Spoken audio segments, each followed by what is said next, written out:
জিজ্ঞাসা করে, আপু আমার না বেসটা সুন্দর হয় না, আমি না বেসটা করতে পারি না।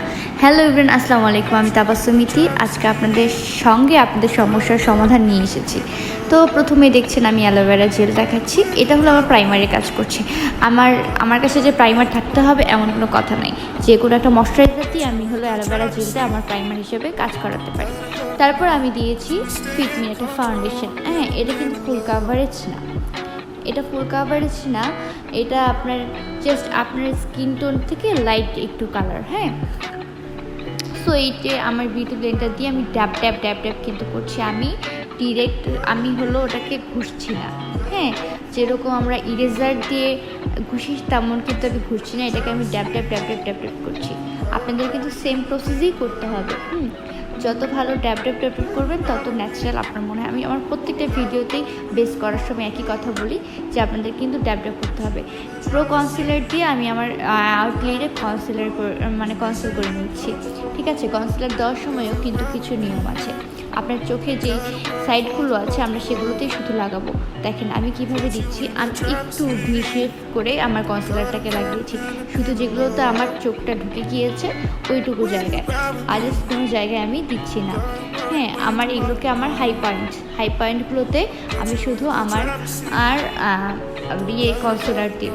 কনসিলার মানে কি জানেন, কিছু জিনিসকে ঢাকানো। সো আমাদের এই কালো ভাগগুলোকে আমরা ঢাকাচ্ছি কনসিলার দিয়ে।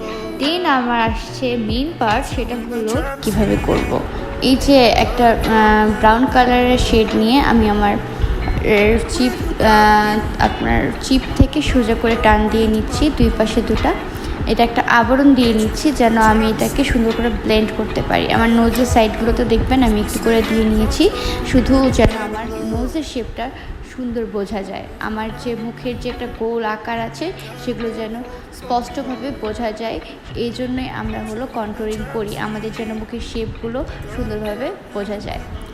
এই তো বিউটি ব্লেন্ডার দিয়ে ড্যাপ ড্যাপ ড্যাপ ড্যাপ ড্যাপ ড্যাপ করছি। আমার হলো যেই জায়গাগুলোতে আমি আবরণ দিয়েছি, মানে একটা শেডও ফেলছি, সেই জায়গাগুলোকে আমি হলো ড্যাপ ড্যাপ ড্যাপ করছি। আপনারা ফাউন্ডেশন দেওয়ার পরেই কিন্তু আপনারা ক্রিম কন্ট্রোলিংটা করতে পারেন। অবশ্যই পাউডারের আগেই করবেন, তারপর আপনার পাউডার দিয়ে সুন্দরভাবে সেট করে নিতে পারেন। দেখছেন আমি যেই জায়গাগুলোতে শেড দিয়েছি সেগুলোর দিক থেকে আমি কিন্তু পিছন দিক থেকে করছি, মিলাচ্ছি। সামনের দিক থেকে একদমই না, জাস্ট আমি একটু করে আবরণটা যেন ঘুষে মানে একটু একটু করে ড্যাপ ড্যাপ করছি, যেন দেখতে খুব ভালো লাগে, দেখতে খুব ন্যাচারাল লাগে। তো এইভাবেই ড্যাপ ড্যাপ ড্যাপ ড্যাপ করতে হবে। আর এই শেপগুলোর কারণে কিন্তু আপনার মুখটা কতটা শার্প, আপনার মুখটা বোঝা যায় যে কতটা আপনার স্কিনটা কতটা। আর আরেকটা কথা বলি, আপনার যদি স্কিনের শেড না মিলে ফাউন্ডেশনের সাথে, আপনারা যখন ক্রিম কন্ট্রোলিং করবেন এটা অটোমেটিকলি ম্যাচ হয়ে যায়। ঠিক আছে, আপনি যদি 2 থেকে 3 শেডেরও ফাউন্ডেশন ইউজ করেন, তারপরে কিন্তু যখন আপনারা কন্ট্রোলিং করবেন তখন কিন্তু আপনার শেডের সাথে আপনার স্কিন টোন একদমই মিলে যাবে। শুধু এই কন্ট্রোলিংয়ের কারণেই হয়, এমনি হয় না। এভাবেই কিন্তু আমরা শেডটাকে ম্যাচ করি। তো এই তো এভাবে কন্ট্রোলিং করবেন। তারপরে আমি হলো একটু ক্রিম ব্লাশন লাগিয়ে নিচ্ছি। ক্রিম ব্লাশনটা দিলে হয় কি, আপনার স্কিনটা আরও বেশি গ্লো করে। সো এটাতে হয় কি, আপনার যদি হলো হাইলাইটার না দিলেও চলে, এত সুন্দর গ্লো করে। আমার তো অনেক বেশি ভালো লাগে। আপনারা যখন আপনার ক্রিম ব্লাশন ক্রিম কন্ট্রোলিং করছেন তখন অবশ্যই সব কিছুই গ্লিউই রাখার চেষ্টা করবেন। সো এখন আমি সবার লাস্টের দিকে পাউডারটা দিলাম শুধু আমার চোখের নিচে যেখানে আমি কনসিলার লাগিয়েছি। সো তারপর আমি টাচ আপ করার জন্য খালি হলো কন্ট্রোলিং করছি, পাউডার কন্ট্রোলিং, এইটুকুই। এই তো এখন লিপস্টিকটা লাগাচ্ছি।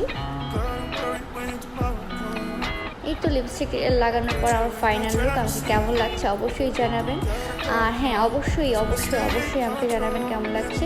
আমার ভিডিও যদি ভালো লাগে, আমার ভিডিও যদি একটু হলেও আপনাদের কাজে লাগে, তাহলে অবশ্যই আমাকে সাবস্ক্রাইব করে আমার পাশেই থাকবেন। আজকের মতো এইটুকুই। আল্লাহ হাফেজ।